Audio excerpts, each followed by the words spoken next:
Bismillahirrahmanirrahim. Saking kayaknya Korun, kunci gudang hartanya itu saja ontak yang bawa. Itu baru kunci itu. Ontak yang bawa. Ketika orang tanya, "Anna laka hadza ya Korun?" Hartamu begini banyak, dari mana kau dapat, Korun? "Ya saya usaha, tidak ada hubungannya sama Tuhan," katanya.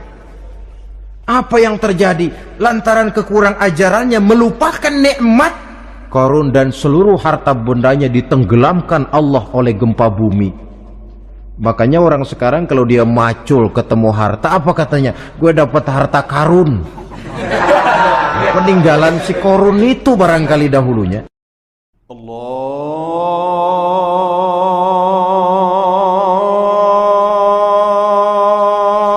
Akbar, Allahu Akbar. Assalamualaikum warahmatullahi wabarakatuh. Waalaikumsalam warahmatullahi wabarakatuh. Bismillahirrahmanirrahim. Alhamdulillahi rabbil alamin. Wassalatu wassalamu ala ashrafil anbiya'i wal mursalin, Sayyidina wa maulana Muhammadin wa ala alihi wa sahbihi ajma'in, amma ba'du. Saudara-saudara hadirin, ma'asyiral muslimin rahimakumullah. Salah satu dari rukun iman yang 6 mengajarkan kepada kita untuk beriman dengan adanya hari akhirat. Hari yang dimulai dengan kehancuran alam ini, yang dalam istilah kerennya disebut the last day of the world, di mana air laut tumpah ke darat, planet-planet bertabrakan, gunung meletus, bumi gempa, lalu semua yang bernama hidup mati. Terjadilah kebangkitan setelah mati itu dalam kehidupan yang disebut kehidupan akhirat. Pada kehidupan akhirat itu Allah jelaskan dalam surah Abasa ayat 34, "Yauma yafirrul mar'u min akhihi wa ummihi wa abihi wa sahibatihi wa banihi likulli imri'in minhum yawma idzin sya'nun yughnih." Hari di mana setiap orang akan lari dari saudaranya, dari ibunya dan bapaknya, dari istrinya dan anak-anaknya. Setiap orang pada hari itu disibukkan oleh persoalannya sendiri-sendiri. Sehingga sangat boleh jadi hari itu orang tua tidak lagi sempat memikirkan anaknya. Seorang suami tidak lagi sempat memikirkan istrinya. Seorang teman pun tidak akan sempat memikirkan teman. Tiap orang sibuk dengan persoalannya sendiri-sendiri untuk mempertanggungjawabkan kegiatan hidupnya ketika di dunia ini. Dalam keadaan semacam itu, di mana orang disibukkan dengan persoalannya masing-masing, ada 7 golongan manusia yang mereka tenang-tenang saja. Orang lain bingung, mereka kalem. Orang lain kepanasan, mereka mendapat keteduhan. Siapa mereka? Inilah yang akan kita jadikan pembicaraan pada pertemuan kita kali ini. Bersumber dari sebuah hadis di mana bersabda Rasulullah sallallahu alaihi wasallam, "Sab'atun yuzilluhumullahu yawma la zilla illa zilluh." Ada 7 golongan manusia, kata beliau, yang di akhirat nanti akan langsung mendapat perlindungan dari Allah. Padahal hari itu tidak ada lagi perlindungan selain perlindungan Allah. Sehingga lantaran Allah langsung yang melindungi mereka, maka mereka tidak merasakan lagi kepanasan akhirat. Mereka tidak lagi merasakan kebingungan. Mereka tidak lagi disibukkan oleh persoalan, lantaran mereka langsung dilindungi oleh Allah Subhanahu wa ta'ala. Siapa gerangan yang 7 orang ini? Marilah kita lihat satu persatu dengan harapan mudah-mudahan kita termasuk salah satu di dalamnya. Amin ya rabbal alamin. Manusia pertama yang langsung mendapat perlindungan dari Allah, kata Nabi, imamun adil, pemimpin yang adil. Siapa sih pemimpin itu? Dan apa artinya adil? Saudara hadirin, secara umum yang dinamakan adil ialah at-tawassut bainal amraini.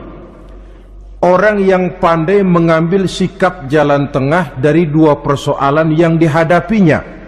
Biasanya tidak berat ke kiri, juga tidak berat ke kanan. Itu yang disebut adil. Orang yang tidak hanya sekedar bisa menuntut kewajiban dari seseorang, tapi juga bisa memberikan hak kepada orang itu juga disebut adil. Lalu pemimpin itu siapa? Setiap kita adalah pemimpin. Yang besar kecilnya kepemimpinan kita bergantung kepada apa yang kita pimpin. Dan sudah barang tentu bahwa setiap pemimpin akan dimintakan pertanggungan jawab dari apa yang dipimpinnya.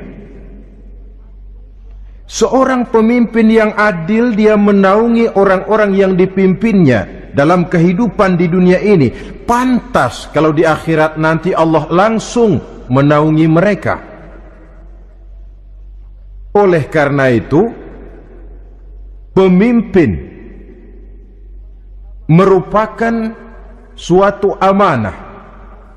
Jabatan di samping dia merupakan amanah juga merupakan nikmat. Dan nikmat itu akan bergantung kepada pandai atau tidak kita mensyukurinya. Beberapa contoh dalam sejarah bisa kita lihat. Seorang bernama Umar bin Abdul Aziz, pada saat beliau secara aklamasi dipilih menjadi pemimpin, menjadi presiden, ucapan yang pertama keluar dari mulutnya, inna lillahi wa inna ilaihi raji'un. Coba bayangkan ini. Dipilih jadi pemimpin, diangkat jadi presiden, bukan alhamdulillah, malah inna lillahi wa inna ilaihi raji'un. Kenapa? Dia anggap jabatan itu adalah amanah. Menyia-nyiakan amanah berarti khianat. Dan khianat ini adalah dosa besar. Pantaslah kalau Allah Subhanahu wa ta'ala memperingatkan, nikmat bisa saja berubah menjadi azab kalau kita tidak pandai mensyukurinya. La in syakartum la azidannakum wa la in kafartum inna azabi lasyadid.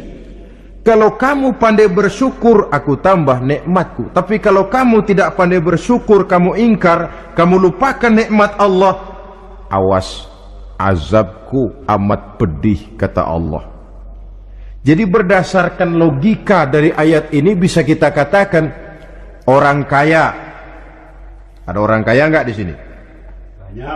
Ada orang kaya enggak? Yang kaya tolong dengerin. Orang kaya itu bisa masuk surga karena hartanya. Pun orang kaya banyak yang masuk neraka juga gara-gara hartanya. Tergantung syukur apa tidak syukur. Orang alim, ada yang alim di sini? Ada. Tolong dengerin orang alim. Yang ustadz, yang kiai, orang alim bisa saja masuk surga karena ilmunya, dan orang alim pun bisa masuk neraka karena ilmunya. Pejabat. Ada pejabat? Banyak. Pejabat itu bisa masuk surga karena jabatannya, pun pejabat itu bisa masuk neraka karena jabatannya, bergantung syukur apa tidak. Kalau ada orang kaya, hartanya didapat dari jalan yang halal, berusaha menurut yang disyariatkan oleh Allah, lalu hartanya itu tidak cuma untuk ditumpuk 7 turunan, namun juga berfungsi sosial. Dia bantu pembangunan masjid, dia makmurkan majelis taklim, dia santuni yatim piatu. Orang kaya macam itu dengan hartanya, insya Allah bisa sampai ke surga. Tapi kalau ada orang kaya, hartanya didapat dari segala macam cara, asal harta tercapai segala cara halal, perlu jilat atas, perlu injak bawah, perlu sikut kiri kanan, sikut kiri kanan. Setelah dapat harta lalu pelitnya 17 setan. Tidak mau zakat, infak, apatah lagi sodako. Orang kaya macam itu dengan hartanya bisa masuk neraka. Na'udzubillah min. Ada orang alim, dengan ilmunya dia bimbing umat. Dia katakan yang halal itu halal, yang haram itu haram. Dia katakan yang hak itu adalah hak, yang batil adalah batil. Dia tidak peduli apapun resikonya. Orang alim semacam itu dengan ilmunya bisa sampai ke surga. Tapi kalau ada orang alim, dengan ilmunya dia malah membodoh-bodohi orang yang memang sudah bodoh. Yang halal dibilang haram, yang haram dibikin remeng-remeng. Menjadi penjilat kesana kemari. Orang alim semacam itu bisa masuk neraka karena ilmunya. Begitu juga pejabat, pemimpin. Kalau dengan jabatannya sebagai pemimpin dia berlaku adil, menaungi rakyatnya. Orang besar salah dihukum, orang kecil salah juga dihukum. Tidak hanya pandai menuntut kewajiban, tapi juga pandai memberikan hak.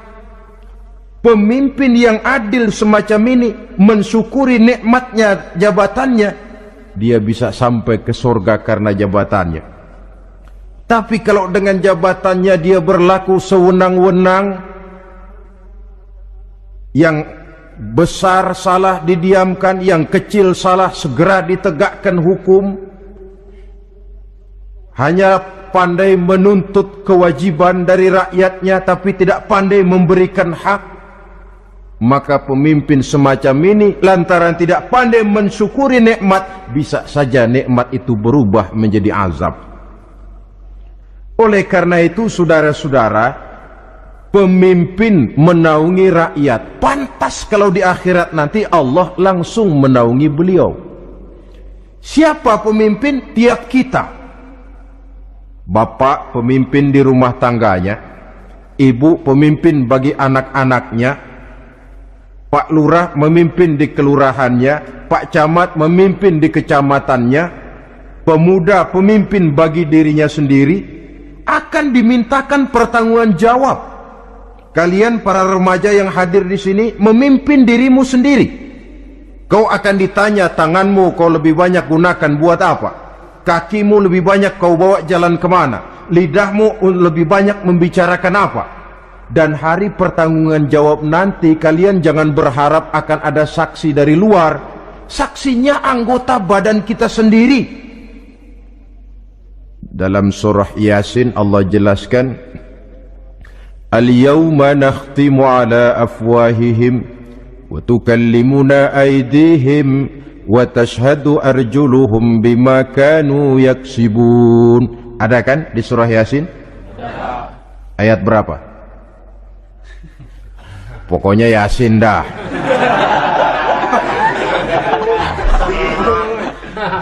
Daripada repot-repot, pokoknya Yasin gitu aja biar urusan lancar. Al-yawma nakhtimu ala afwahihim. Pada hari itu kami kunci mulut mereka. Jadi tidak pandai lagi mulut ini bicara. Wa tukallimuna aydihim. Tangan-tangan mereka yang akan bicara kepada kami. wa tashhadu arjuluhum, kaki mereka akan memberikan kesaksian bima kanu yaksibun, terhadap apa saja yang telah pernah mereka lakukan dalam kehidupan di dunia ini. Hari pertanggunggan jawab. Oleh karena itu, kalau kita memimpin diri sendiri, berlakulah adil kepada diri sendiri. Nah, lalu masalahnya, memang kita mesti adil kepada siapa saja sih? Ada 3 hal pokok yang kita harus berlaku adil. Pertama, adil kepada Allah. Yang kedua, adil kepada sesama makhluk. Dan yang ketiga, adil kepada diri sendiri. Adil kepada Allah artinya apa? Mendahulukan hak Allah daripada kepentingan pribadi.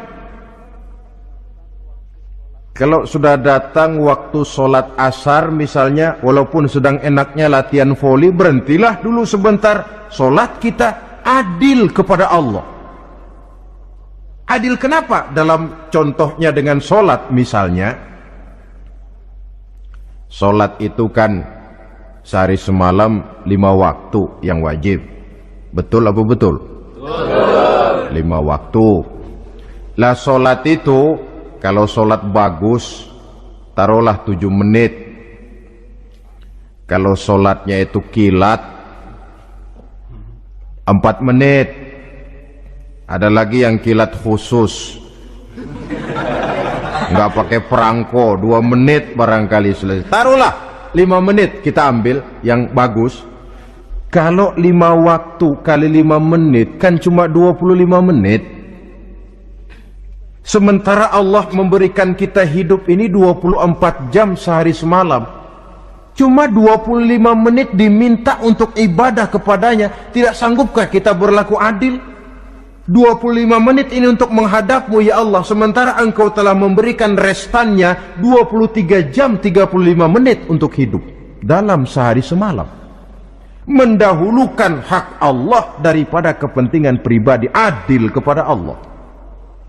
Adil kepada yang kedua, adil kepada sesama makhluk.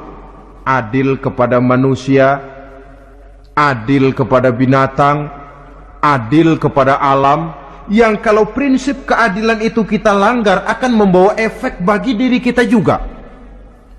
Manusia sekarang kan tidak adil kepada alam. Misalnya apa? Hutan ditebangi secara liar, gunung-gunung menjadi gundul. Akibatnya ketika turun hujan terjadi erosi, banjir melanda kemana-mana, tanah longsor terjadi. Akibatnya terkena manusia juga kalau mereka sudah tidak menjaga keseimbangan alam ini. Adil kepada orang lain, apakah itu namanya tetangga, teman, keluarga. Dan yang ketiga, adil kepada diri sendiri. Bagaimana pengertiannya? Mata ini punya hak untuk tidur, begadang terus tiap malam, tidak adil kepada mata. Nah, ini yang ketawanya paling kencang pasti tukang begadang ini.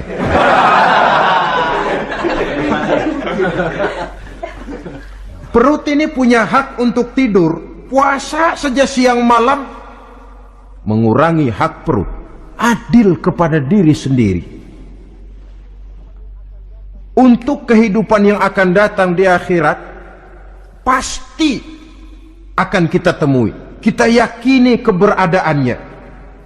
Yang oleh karena itu, kalau kebetulan kita ini adalah pemimpin, sekurang-kurangnya pemimpin bagi diri sendiri, marilah kita berusaha menjadi pemimpin yang adil, supaya nanti di akhirat Allah Subhanahu wa ta'ala memberikan perlindungan langsung kepada kita.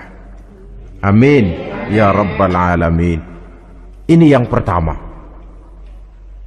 Lalu yang kedua, orang yang akan langsung mendapat perlindungan dari Allah, syab nasha'a fi ibadatillah, orang muda yang tekun beribadah kepada Allah, anak muda yang rajin ibadah. Kenapa kok Nabi bilang anak muda, bukan orang tua? Apa orang tua yang rajin ibadah Allah enggak senang? Tentu Allah senang. Cuma Allah lebih senang lagi kalau ada anak muda yang rajin ibadah. Sebab apa? Kondisi psikologis. Kalau ada orang tua rajin ibadah, itu mah pantas. Emang udah waktunya. Ada orang sembayangnya rajin, masuk masjid, masuk maghrib, keluar isya, malam tahajud, tahlilnya mantap. Umurnya berapa? 70. Enggak istimewa. Itu memang sudah mestinya. Lagian kalau sudah 70 masih bandel aja, kapan mau taubat? Tapi kalau ada anak muda, darahnya masih mengalir dengan panas, dia masih berusaha mencari bentuk-bentuk kepribadian dalam dirinya, dia masih mudah terpengaruh oleh lingkungan, tapi dia sanggup memblokir itu, disalurkannya di jalan Allah, dia tekun beribadah. Allah cinta betul pemuda semacam itu. Sehingga nanti di akhirat mereka langsung mendapat perlindungan dari Allah Subhanahu wa ta'ala. Selalu pembangunan yang mengarah kepada modernisasi diikuti dengan proses pergeseran nilai. Dalam kondisi semacam ini, kehidupan remaja pemuda yang masih mencari identitas dan pembentukan kepribadiannya mudah terpengaruh oleh hal-hal yang ada di sekelilingnya. Sehingga sangat boleh jadi apa yang dianggap orang dulu tabu lalu dianggap biasa. Yang aneh-aneh malah dijadikan model. Yang dilarang malah nekat diterjang. Di mana norma dan kaedah-kaedah moral tidak lagi mendapat perhatian yang wajar. Dalam kondisi semacam ini terjadilah proses peluncuran moral. Dan hampir di mana-mana kehancuran suatu bangsa dimulai dengan kehancuran moral daripada generasi mudanya. Oleh karena itu pemuda yang tekun ibadah ini sangat positif dampaknya dalam kerangka pembangunan umat. Pak, ibadah itu apa sih? Kalau jadi pemuda yang tekun ibadah, apa kemana-mana mesti bawa tasbih? Mungkin. Apa mesti pakai peci terus? Boleh jadi. Apa kemana-mana mesti pakai kain sarung? Ya tidak juga. Ibadah kan artiannya luas. Segala perbuatan yang diperintah dan karenanya bertujuan mencapai ridho Allah, itu bernama ibadah. Kalian remaja berangkat menuntut ilmu, pergi pagi pulang siang, membekali diri menuntut ilmu, itu ibadah. Kalian pulang ke rumah, ibu bapak memerintah taat kepada orang tua, ibadah. Membersihkan lingkungan, ibadah. Bahkan jaga di waktu malam pun, kalau untuk dengan niat bismillah, saya jaga malam ini untuk ketenangan rakyat supaya mereka tekun dan tenang melaksanakan ibadah, itu tercatat sebagai amal soleh yang bernilai ibadah. Jadi tidak cuma sekedar sujud, tidak cuma sekedar baca Quran. Seluruh aspek kehidupan manusia yang diperintah Allah dan yang bertujuan mencari ridho Allah, itu bernilai ibadah. Pemuda yang tekun melaksanakan ibadah kepada Allah, apalagi terutama adik-adik remaja yang hadir pada kesempatan ini, masa muda itu masa yang paling indah memang. Sampai orang Kulon bilang, there is not delightful memorize. Ya Barat itu kan Kulon. Saya lebih senang pakai orang Kulon saja. There is not delightful memorize and then the youth moment. Bahwa tidak ada masa yang lebih indah selain masa muda. Tapi masa muda yang katanya indah itu sebentar. Sebentar sekali. Kalau kita tidak pandai memanfaatkannya dengan sebaik-baiknya, boleh jadi dia akan hilang tanpa sesuatu yang ada artinya buat hari depan. Dan hari depan itu sebagian besar ditentukan oleh masa muda sekarang ini. Karena itu kepada yang muda saya berpesan, pergunakanlah masa muda itu dalam ketekunan beribadah kepada Allah. Ibadah dalam artian yang seluas-luasnya. Jangan seperti pepatah orang itu. Kelapa muda katanya kupas-kupasin, kelapa tua tinggal batoknya. Selagi muda puas-puasin, udah tua tinggal bongkoknya. Iyalah, kalau dipuas-puasin dalam arti yang positif, boleh. Mumpung masih muda, puas-puasin nuntut ilmu. Mumpung masih muda, puas-puasin ibadah. Mumpung masih muda, puas-puasin berbakti kepada kedua orang tua. Puas-puasin dalam artian yang positif, tentu saja bagus. Tapi kalau puas-puasin dalam arti menghambur umur untuk sesuatu yang mubazir, bergadang di pinggir-pinggir jalan, lalu mulai berkenalan dengan morfin, narkotik, ganja, terperangkap oleh budaya-budaya modern yang menyesatkan, terpancing oleh model-model baru yang kelihatannya menarik tapi sebenarnya tidak bermanfaat, entoh pada akhirnya akan mendatangkan penyesalan kepada kita saja. Coba, belakangan ini saya dengar di Jakarta akan ada satu festival yang disebut Festival Ngeceng.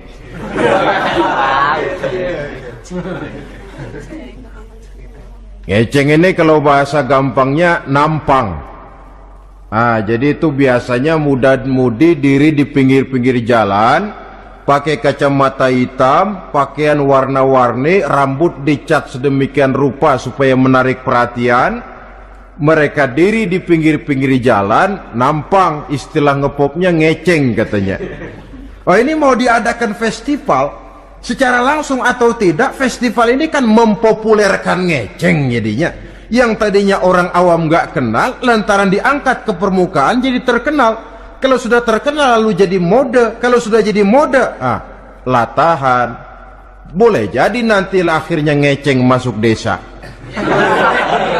Bukan cuma sekedar ABRI masuk desa, bukan cuma sekedar koran masuk desa, ngeceng pun bisa saja masuk desa.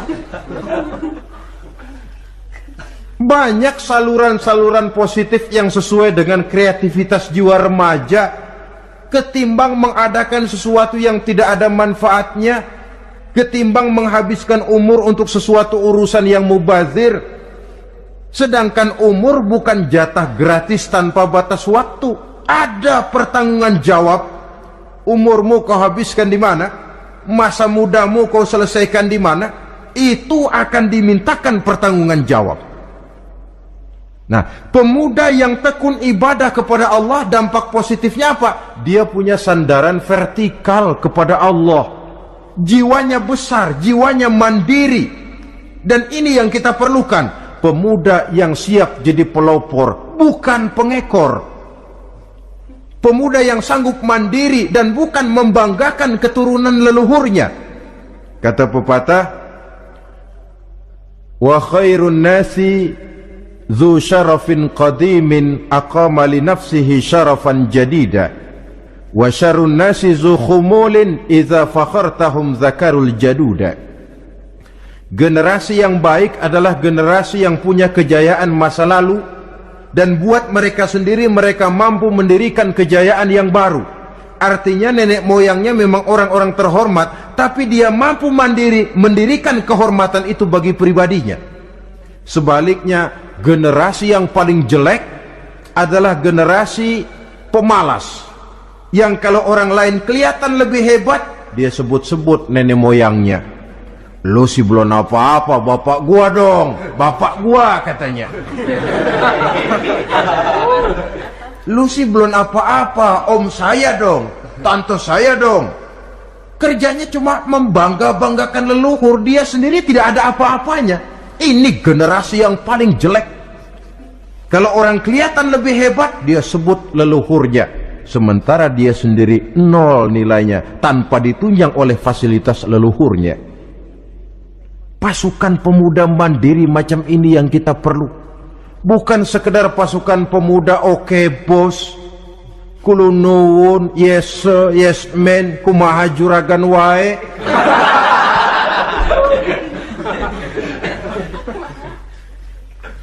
Dan terus terang kita miskin dengan pemuda yang mandiri, yang punya kepribadian, yang berani berkata ya terhadap yang benar dan berani berkata tidak terhadap yang tidak benar.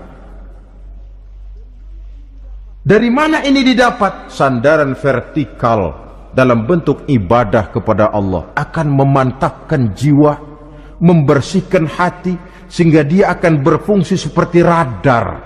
Sandaran vertikalnya cuma kepada Allah. Inilah dampak positifnya.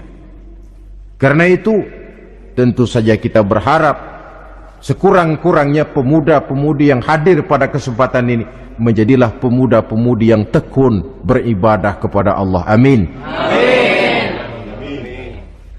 Nah, baiklah ya, itu tadi yang kedua. Kita lanjutkan sekarang yang ketiga, orang yang akan langsung mendapat perlindungan dari Allah. Kata Nabi, rajulun qalbuhu mu'allakun bil masjidi. Seseorang yang hatinya selalu terpaut kepada masjid. Apa arti terpaut kepada masjid ini? Apa orang yang gak pernah keluar-keluar dari masjid? Tentu saja bukan. Apa gunanya di dalam masjid terus kalau kerjanya cuma tidur doang?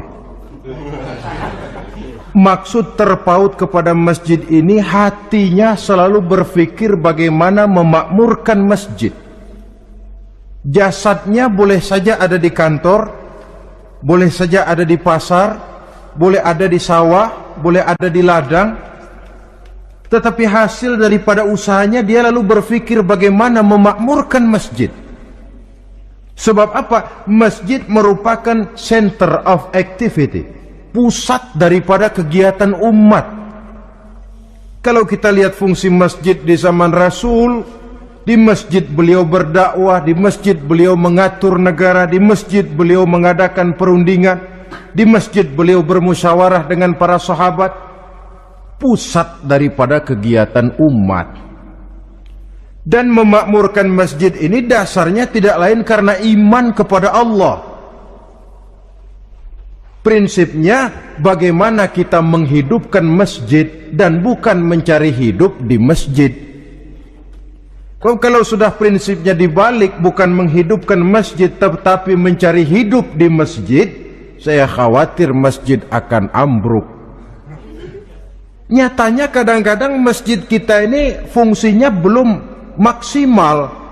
Kadang-kadang ada kok masjid yang bukanya cuma seminggu sekali.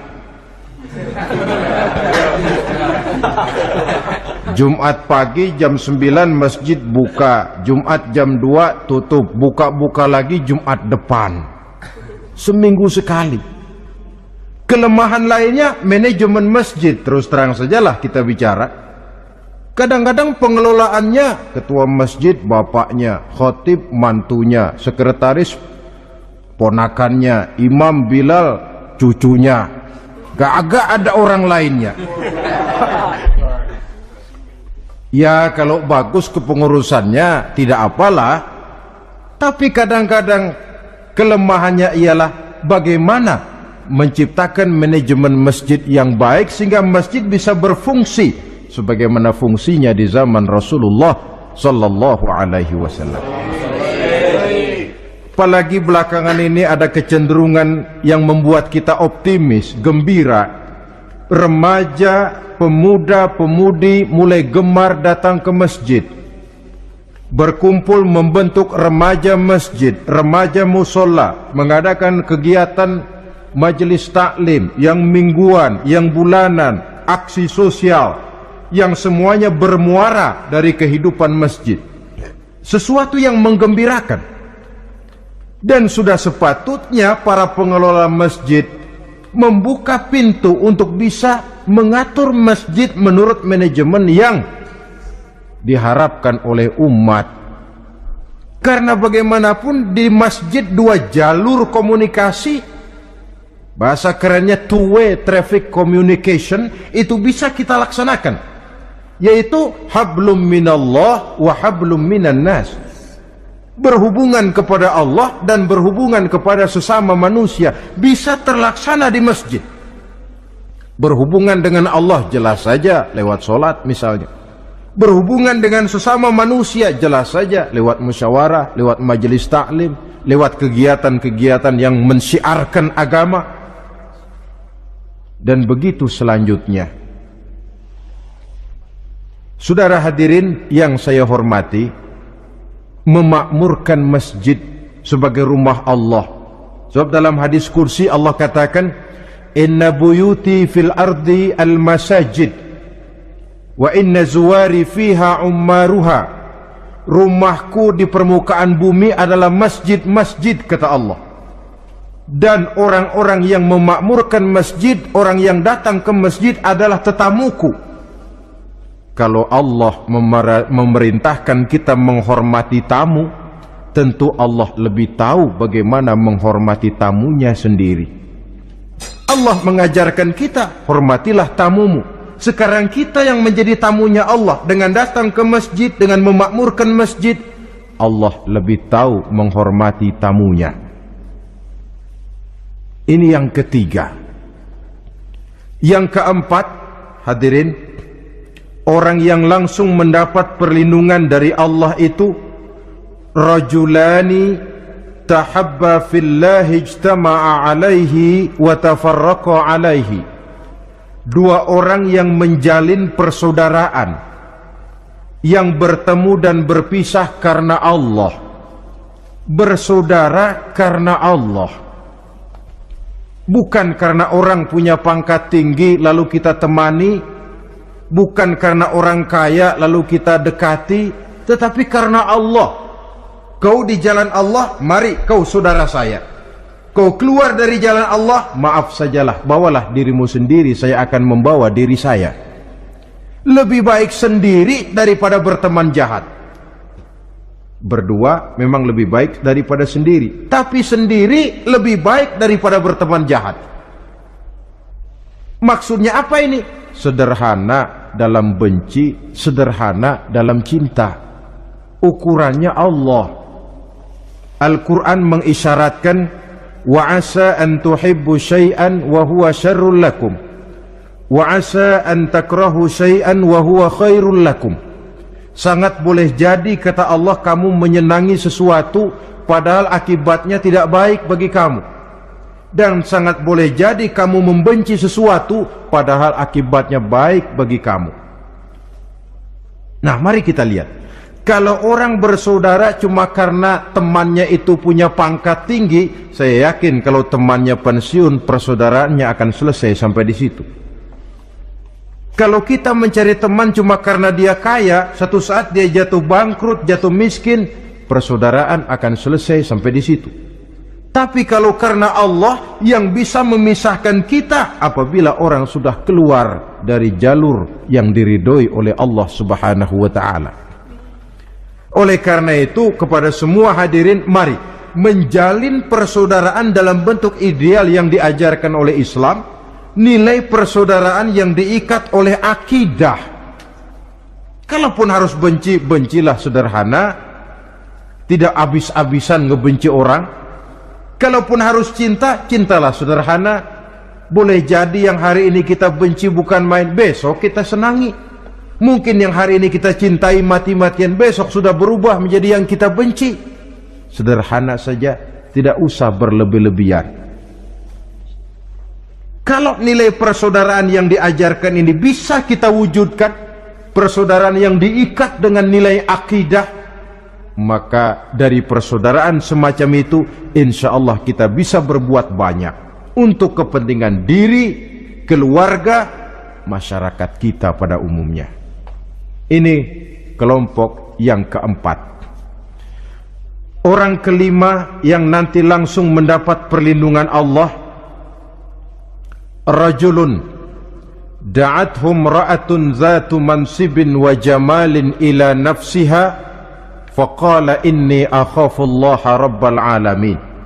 Seorang laki-laki, kata Nabi, yang dipanggil oleh perempuan cantik. Laki-laki normal dipanggil oleh perempuan cantik. Untuk apa? Diajak melakukan perbuatan yang negatif. Tidak ada orang yang tahu. Tempatnya sepi. Apa yang terjadi? Orang ini berkata, inni akhafullaha rabbal alamin. Maaf saja, saya takut kepada Allah. Orang yang bermoral, nanti di akhirat langsung dilindungi oleh Allah, tidak mudah jatuh oleh bujuk rayu, tidak mudah terpesona oleh wajah-wajah yang menggiurkan. Seperti dalam sejarah yang terkenal itu Nabi Yusuf alaihi salam. Kenal kan Nabi Yusuf? Nabi Yusuf itu bekerja di istana Kitfir. Kitfir ini punya istri namanya Zulaikha, orangnya cantik. Diam-diam Zulaikha ini rupanya naksir sama Yusuf. Satu hari suaminya tidak ada di rumah, pintu dikunci-kunciin. Setelah pintu semua terkunci, dia panggil Nabi Yusuf, "Hai Talak, Yusuf, sini." Kata Yusuf, "Mau ngapain?" "Pokoknya sini." "Iya, mau ngapain?" "Iya, kayak orang-orang, ngapain sih?"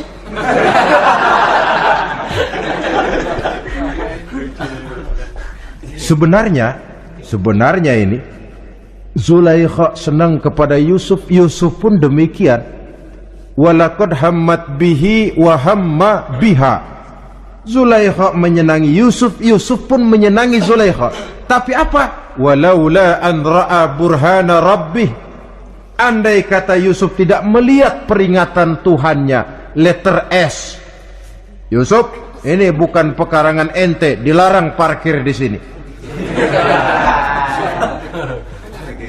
Sehingga walaupun tidak ada yang tahu, tidak ada yang melihat, Nabi Yusuf selamat dari bujuk rayu Zulaikha, mempertahankan nilai-nilai moral di tengah kemajuan zaman.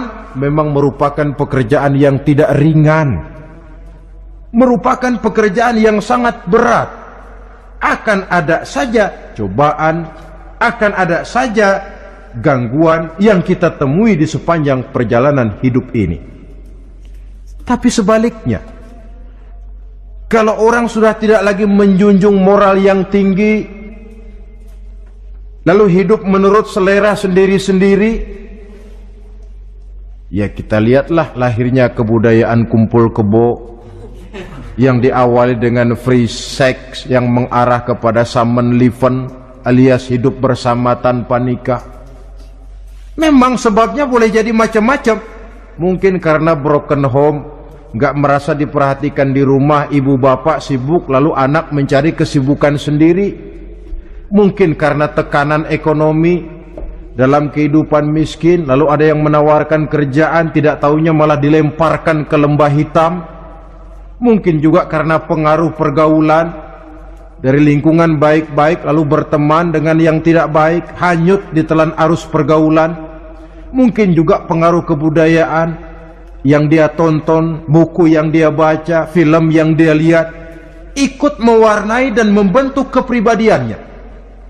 Tapi apapun alasannya, satu hal yang jelas, semuanya berangkat dari rapuhnya pegangan orang kepada nilai-nilai agama. Sebab sumber nilai moral yang tertinggi tidak lain agama adanya. Intinya apa? Intinya tidak lain orang yang beragama itu meyakini bahwa kemanapun dia pergi, dimanapun dia berada, Allah selalu melihat yang dia lakukan. An ta'budallaha ka'annaka tarahu fa illam takun tarahu fa innahu yaraka. Begitu yang kita pelajari dalam ihsan. Engkau beribadah kepada Allah seolah-olah kau lihat Allah. Kalaupun Allah tidak kau lihat, yakinlah Allah melihatmu. Jadi kalau saya sendiri, yang kedua itu Allah. Dibujuk rayu oleh cewek cakep, "Ayo dah bang, nggak ada orang, kita cuman berdua." Dia bilang, "Enggak, kita nggak berdua, bertiga." "Berdua bang?" "Bertiga." "Yang ketiga siapa?" "Lu, gue, Allah, tiga."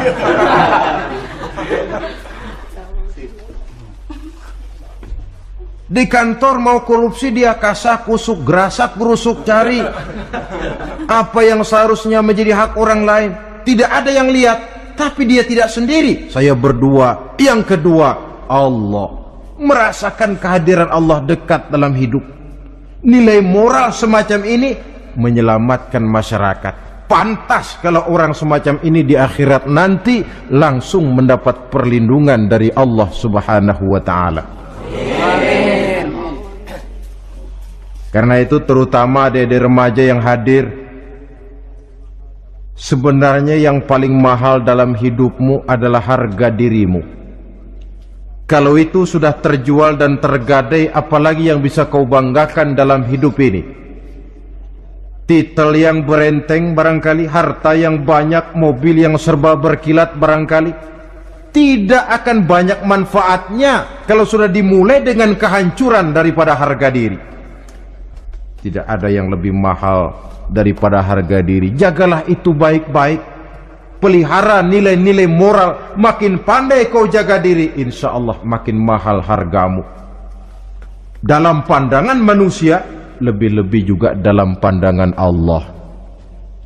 Pantas kalau pepatah bilang innamal umamul akhlaqu ma baqiyat fa in zahabat humu akhlaquhum zahabu. Suatu bangsa akan tegak kalau dia masih punya nilai moral. Bila hancur moral itu, hancur jugalah ketegakan daripada bangsa itu sendiri. Ini yang kelima. Yang keenam, masih dua lagi. Orang keenam yang nanti akan langsung mendapat perlindungan dari Allah, rajulun zakarallaha khalian fafadat ainahu. Seseorang yang mengingat Allah dalam kesunyian, lalu berlinang air matanya. Tengah malam dia bangun, bertahajud dia kepada Allah. Gemersik tikar tersentuh tangan, laksana lambaian tangan malaikat maut nak datang merenggut nyawa. Terbayang segala dosa dan kesalahan, tergambar semua kekeliruan yang dilakukan dalam hidup. Lalu air mata pun tanpa terasa berurai membasahi pipi. Orang yang mengingat Allah dalam kesunyian. Saudara, tidak ada orangnya itu yang tidak punya dosa. Coba saya mau tanya, yang kumpul di sini ada nggak orangnya yang nggak punya dosa? Tidak ada. Dan memang orang yang baik itu bukan orang yang tidak punya dosa, sebab tidak ada orangnya yang tidak punya dosa. Orang yang baik adalah orang yang apabila dia melakukan dosa, dia segera sadar, dijadikannya itu sebagai pelajaran untuk tidak diulanginya lagi pada masa yang akan datang. Dengan kata lain, mengingat Allah dalam kesunyian itu artinya bertaubat. Ini kan anak muda sekarang nih, kalau diajak bicara taubat, taubat mah urusan 70 ke atas, Pak. Kita ini masih lama. Padahal masalah taubat bukan masalah tua. Masalah taubat adalah masalah dosa, dan masalah dosa adalah masalah manusia sejak dia akil balik sampai dengan kehidupannya yang sekarang.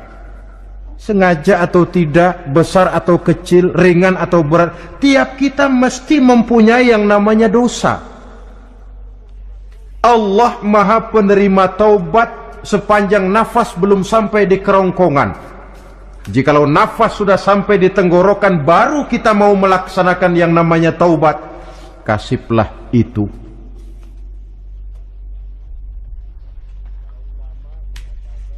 Para ulama mengatakan, la saghair ma'al istimrar wala kabair ma'al istighfar.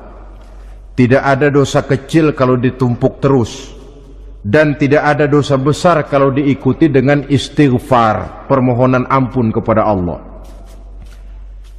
Jadi jangan menganggap ini dosa kecil, ini dosa kecil, ditumpuk-tumpuk lah jadi gede juga. Tidak ada dosa yang kecil kalau dikerjakan terus-menerus, dan tidak ada dosa yang besar kalau diiringi dengan istighfar.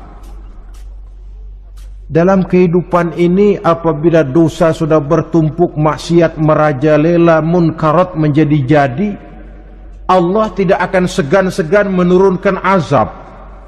Azabnya itu bisa dalam bentuk bencana alam, banjir namanya, kebakaran merajalela namanya. gempa bumi namanya, bendungan pecah namanya, reaktor atom bocor namanya. Namanya boleh jadi macam-macam. Sebab apa? Al-Quran memberikan jaminan, wa ma kana Allahu liyu'adzibahum wa hum yastaghfirun. Allah tidak akan menurunkan azab selama di tengah masyarakat manusia masih banyak orang yang istighfar kepada Allah. Jadi hakikatnya kita ini berhutang jasa kepada orang yang rajin sujud, rajin mohon ampun kepada Allah. Lantaran mereka barangkali azab tidak diturunkan oleh Allah kalau melihat banyaknya sudah munkarat dan maksiat. Mengingat Allah dalam kesunyian, tengah malam, waktu yang mustajabah, terutama sepertiga malam yang akhir, situasinya lain. Gak percaya boleh coba, nyoba kan gak bayar. Coba kalian bangun tengah malam, tahajud, kalian akan menemukan satu suasana yang lain daripada misalnya kalau kalian sembahyang zuhur tengah hari panas terik di tengah banyak orang. Hati bergetar. Segala kekeliruan yang pernah kita kerjakan lalu terbayang, dan air mata tanpa terasa, tanpa diundang bahkan berurai membasahi pipi. Ya Allah, alangkah nikmatnya suasana macam itu, menciptakan perasaan dekat dengan Allah, terwujud kedamaian batin. Dan ini yang banyak dicari orang sekarang, yang kadang-kadang karena terlalu ingin mencari kedamaian lalu keliru jalan. Yang bertapa di gua-gua katanya nyepi dari kehidupan manusia, memencilkan diri dengan cara-cara yang mereka atur sendiri. Tidak macam itu. Quran punya resep. Ala inna bidzikrillahi tatmainnul qulub. Ketahuilah, dengan banyak mengingat Allah, hati menjadi tenang, jiwa menjadi lapang, pikiran menjadi damai. Ini resep Islam untuk mencapai ketenangan jiwa. Mengingat Allah dalam kesunyian. Saudara hadirin yang saya hormati, ini aspek daripada ibadah. Jadi dengan kata lain, masalah mengingat Allah dalam kesunyian, mengingat dosa, bukan urusan orang tua, tapi masalah manusia. Siapapun adanya, sejak dia akil balik, mesti entah kecil besar, entah sedikit entah banyak, ada kesalahan yang dilakukannya. Karena itu, kalau kita masih diberikan kesempatan untuk hidup, artinya Allah masih memberikan kesempatan kepada kita untuk memperbaiki diri. Nanti kalau sudah sangkakala ditiup, alam hancur seperti yang saya jelaskan di awal tadi, sudah tidak sempat lagi, yang tinggal menyesal. Ada yang meratap lalu berkata, ya laitani kuntu turaba. Dalam Quran, aduh, andai kata kita bisa balik jadi tanah aja dah dulunya, jangan jadi orang. Kalau dulu kita tetap jadi tanah mah nggak tanggung jawab apa-apa. Dijadiin orang sekarang mesti tanggung jawab. Bagaimana ini? Bingung. Ada yang berkata, ma aghna anni maliyah halka anni sultaniyah. Ternyata harta yang saya bangga-banggakan tidak bawa manfaat hari ini. Ternyata jabatan yang pernah saya duduki malah merusak saya hari ini. Tinggal lagi penyesalan karena kelalaian memanfaatkan waktu hidup dalam kehidupan di dunia ini. Karena itu pandai-pandailah membagi orientasi. Ada saatnya kita sibuk tenggelam dalam berbagai urusan dunia, lain saat tenggelam dalam kefanaan dan kesunyian, membekali diri untuk kehidupan akhirat nanti. Sebentar meninggalkan dunia, rekes kepada Allah, mi'raj, naik menghadap Allah, supaya terwujud keseimbangan untuk mencapai fid dunya hasanah wa fil akhirati, kebahagiaan dan kebaikan di dunia maupun di akhirat nanti. Inilah golongan yang keenam, orang yang langsung mendapat perlindungan Allah, yang mengingat Allah dalam kesunyian. Yang ketujuh, yang terakhir, orang yang langsung mendapat perlindungan dari Allah di akhirat nanti, rajulun tasaddaqa bi sadaqatin fa akhfaha hatta la ta'lama shimaluhu ma tunfiqu yaminuhu. Seseorang yang bersedekah lalu dia ikhlas dengan sedekahnya sehingga tangan kirinya tidak tahu apa yang diberikan oleh tangan kanannya. Orang yang pemurah, orang yang menyadari bahwa apapun yang dia punya dalam hidup ini cuma sekedar titipan. Fungsinya lalu seperti keran, menyimpan air tapi untuk disalurkan lagi kepada orang yang memang memerlukannya. Alangkah nikmatnya kalau Allah memberikan kepercayaan kepada kita untuk menjadi penyalur, distributor rezeki. Kalau kita ingat kemari, berpikir ke sini, kita tidak akan sayang lagi. Enak saja yang peras keringat banting tulang cari rezeki saya, sampean datang-datang mau minta. Loh, mungkin rezeki dia tapi lewat tangan kita. Satu kehormatan dari Allah kalau kita dijadikan seperti keran, menyimpan air tapi tidak untuk dirinya sendiri, disalurkannya kepada orang-orang yang memang memerlukannya. Tidak ada orang jatuh bangkrut lantaran bersikap pemurah, dan tidak ada orang jadi kaya raya lantaran dia bakhil atau pelit bin kikir alias medit.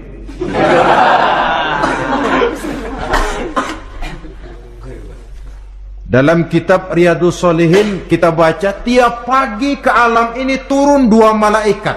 Cuma kita nggak tahu.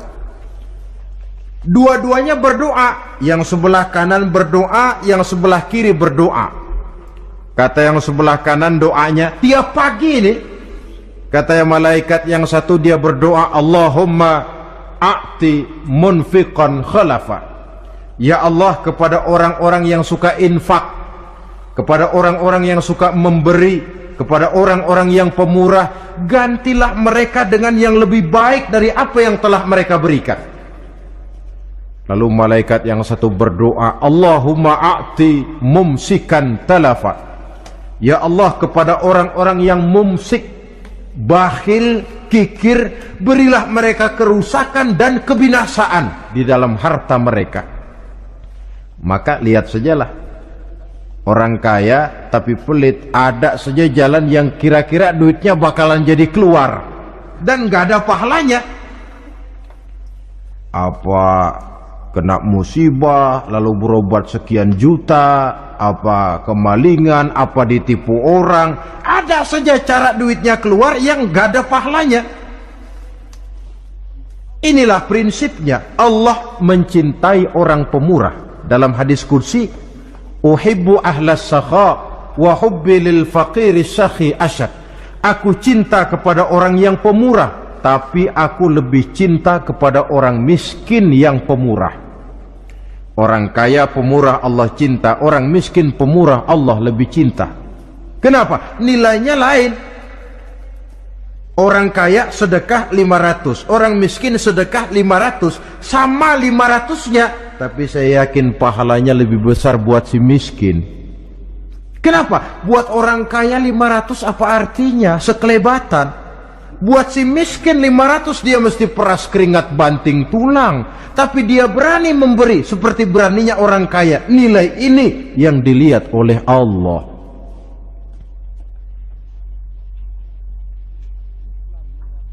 Islam mengakui hak milik pribadi, tapi harus berfungsi sosial.